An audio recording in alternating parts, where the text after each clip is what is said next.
Hello, this is Rogers Redding, National Coordinator of Football Officials, and I want to welcome you to number 13 in this series of game video reviews for the 2019 season. Now we're getting down to the end of the season here. This week has the great rivalry games over the Thanksgiving weekend.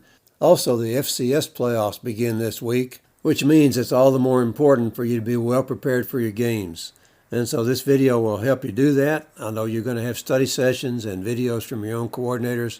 So good luck this weekend on your games. And now let's get right to the plays. We get a nice call for an illegal blindside block. You can see that the ball carrier is losing yardage, circles back, and we get a blindside block.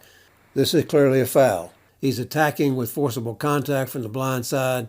So this is the definition of a blindside block. Good job to get this. Personal foul, illegal blindside block, number 13, offense. Penalty is declined. Third down. Watch the second player in at the top of the offensive formation. You're going to see him go downfield and engage the defensive player and then just grab him by the shoulder pads and pull him backward and pull him down to the ground. So good work to get this foul for offensive holding. Holding. Offense, number 13. 10-yard penalty from the previous spot. Replay first down. We did a good job of getting this intentional grounding.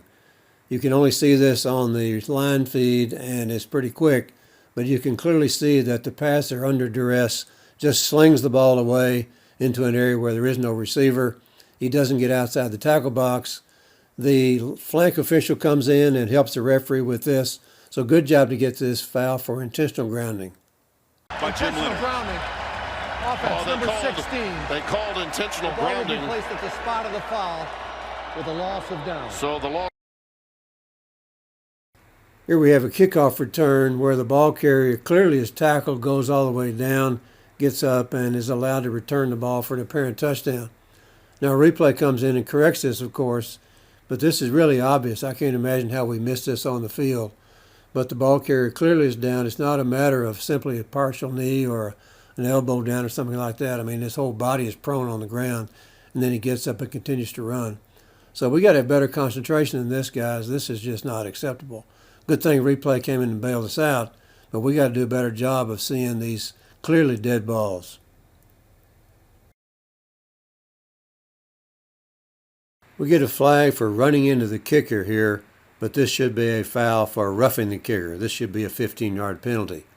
The kicker just gets blasted by the defensive player, knocks him to the ground, and so this should be a foul for roughing the kicker. We sometimes use the rule of thumb that if we hit the kicking leg, that's running into. If we hit the plant leg, that's roughing. That's a reasonable rule of thumb, but it doesn't always work, and it certainly doesn't work here. So this should be a foul for roughing the kicker, 15-yard penalty, automatic first down. They get a first down anyway by yardage because it was fourth and less than 5 yards. But still, it should have been a 15-yard penalty. Running into the kicker, number 25, USC. That 5-yard penalty results in a first down. We get a foul by the defense for being in the neutral zone and causing the offense to move. This is defensive offside. This is close, but this is a good call. This referee consistently makes great announcements. He's retiring after this year, and I want to say we're going to miss him. He's an excellent referee, and his announcements are always very, very good, and all referees can benefit from hearing Dan Capron's announcements. Defender came in the neutral zone, causing the man on offense to flinch. By rule, defense, offside, 5-yard penalty. I tell you, that's not going to sit well with Braun. We initially get a flag for an ineligible receiver being downfield on this pass play, but then you can see that the quarterback rolls outside the pocket, throws the ball away so that it's beyond the line of scrimmage, which means he has legally grounded the ball.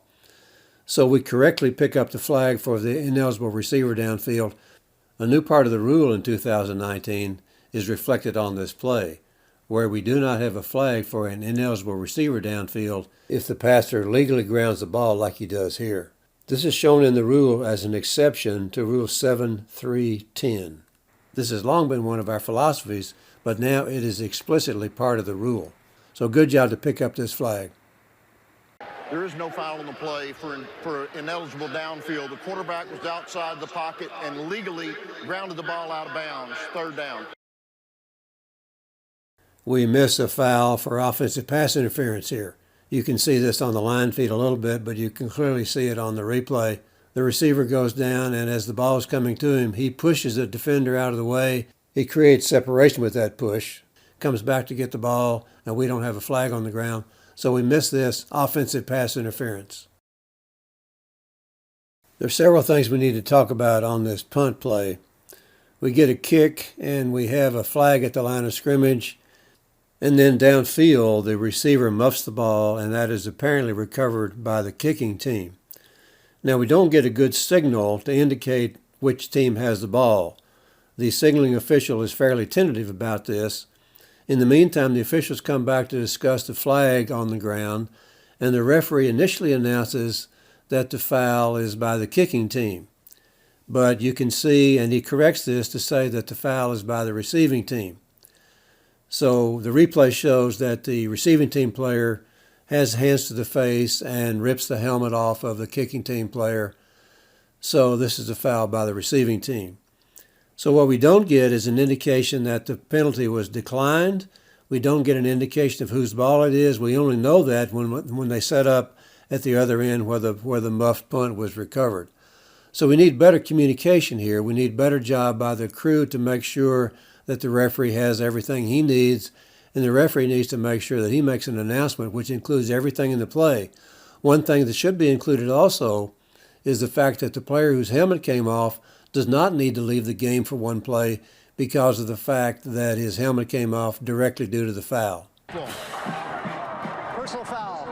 Hands to the face. Kicking team. 15-yard penalty. First down. Correction, the foul's on the receiving team.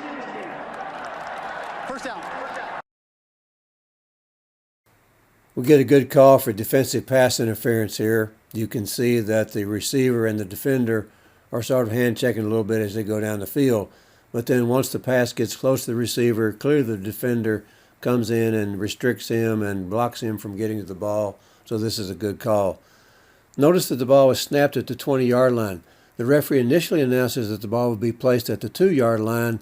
They eventually get this right because you can see on the next play that they're set up at the 5-yard line. But make sure, referees, that you get the correct information. Make sure, crew, that you get the correct information to the referee. So this is the case where we need good communication so that we make sure that we get the penalty enforcement correct. Pass interference. Defense, number 12. The ball we placed at the 2-yard line. Automatic first down. We get a good call for a face mask foul against the offensive team. The player at the top of the screen, you can barely see this on the line feed, but then you can see it also on the replay very well. This is a good call for a face mask foul against the offensive player. We could legitimately have also had unsportsmanlike conduct foul against this player. He bitterly complains about the call, gets in the official's face, and has to be walked back, and still has to be calmed down by his teammates. So we could easily have called unsportsmanlike conduct foul on this player, but certainly good to get the face mask foul. Personal foul, face mask, number 9 of the offense, 15-yard penalty, replay first down. We get a good call for defensive pass interference here. You can see that the defender grabs the receiver, pretty much hangs on to him all the way, and then when the receiver is about to try to catch the ball, he obviously impedes his attempt to get to the pass. So good job, defensive pass interference. Pass interference. Defense number 3. It's a 15-yard penalty from the previous spot. Automatic first down. We get a flag for defensive pass interference, but the foul is not there. You can see that the two players are having a little mutual hand checking as they go down the field. But there is no obvious intent to impede the receiver from getting to the ball. So this should not be a foul for defensive pass interference. This is a legal play. Defense number 5. Wow, this must have been earlier because Thornton definitely pushes back. Watch the snapper on this play. He goes downfield about 5 or 6 yards before the ball is thrown. So this is a good call for an ineligible receiver downfield. and you can see this especially well on the replay. This referee makes a great announcement, and other referees could use this as a model because he consistently has really good announcements. So good job to get the ineligible receiver downfield, and good job on the announcement by the referee. Eligible player downfield, offense number 64. 5 yards from the previous spot, replay second down. We have a flag for targeting on this play, and it goes to replay as all targeting fouls do, and this is correctly reversed to no targeting. You can see that there is no indicator, and when there's no indicator, that's all you need to know because the rest of it really doesn't matter. Now the referee announces that we also have a penalty for unnecessary roughness. However, it's hard to see what that would be because the only foul that is apparent in the video is the targeting foul itself. And so if you only have the targeting foul itself and that is reversed, then there is no 15-yard penalty. If you had something with targeting, such as a late hit with targeting or roughing the passer with targeting, some foul that includes the language with targeting, then we can enforce the 15-yard penalty even if the targeting foul is overturned. After review, there is no foul for targeting on the play. However, the personal foul stands. First down, 15 yards. Well, that's it for this week. We'll be back next week with another set of plays. In the meantime, I want to wish you great games this weekend, and especially a happy Thanksgiving for you and your families.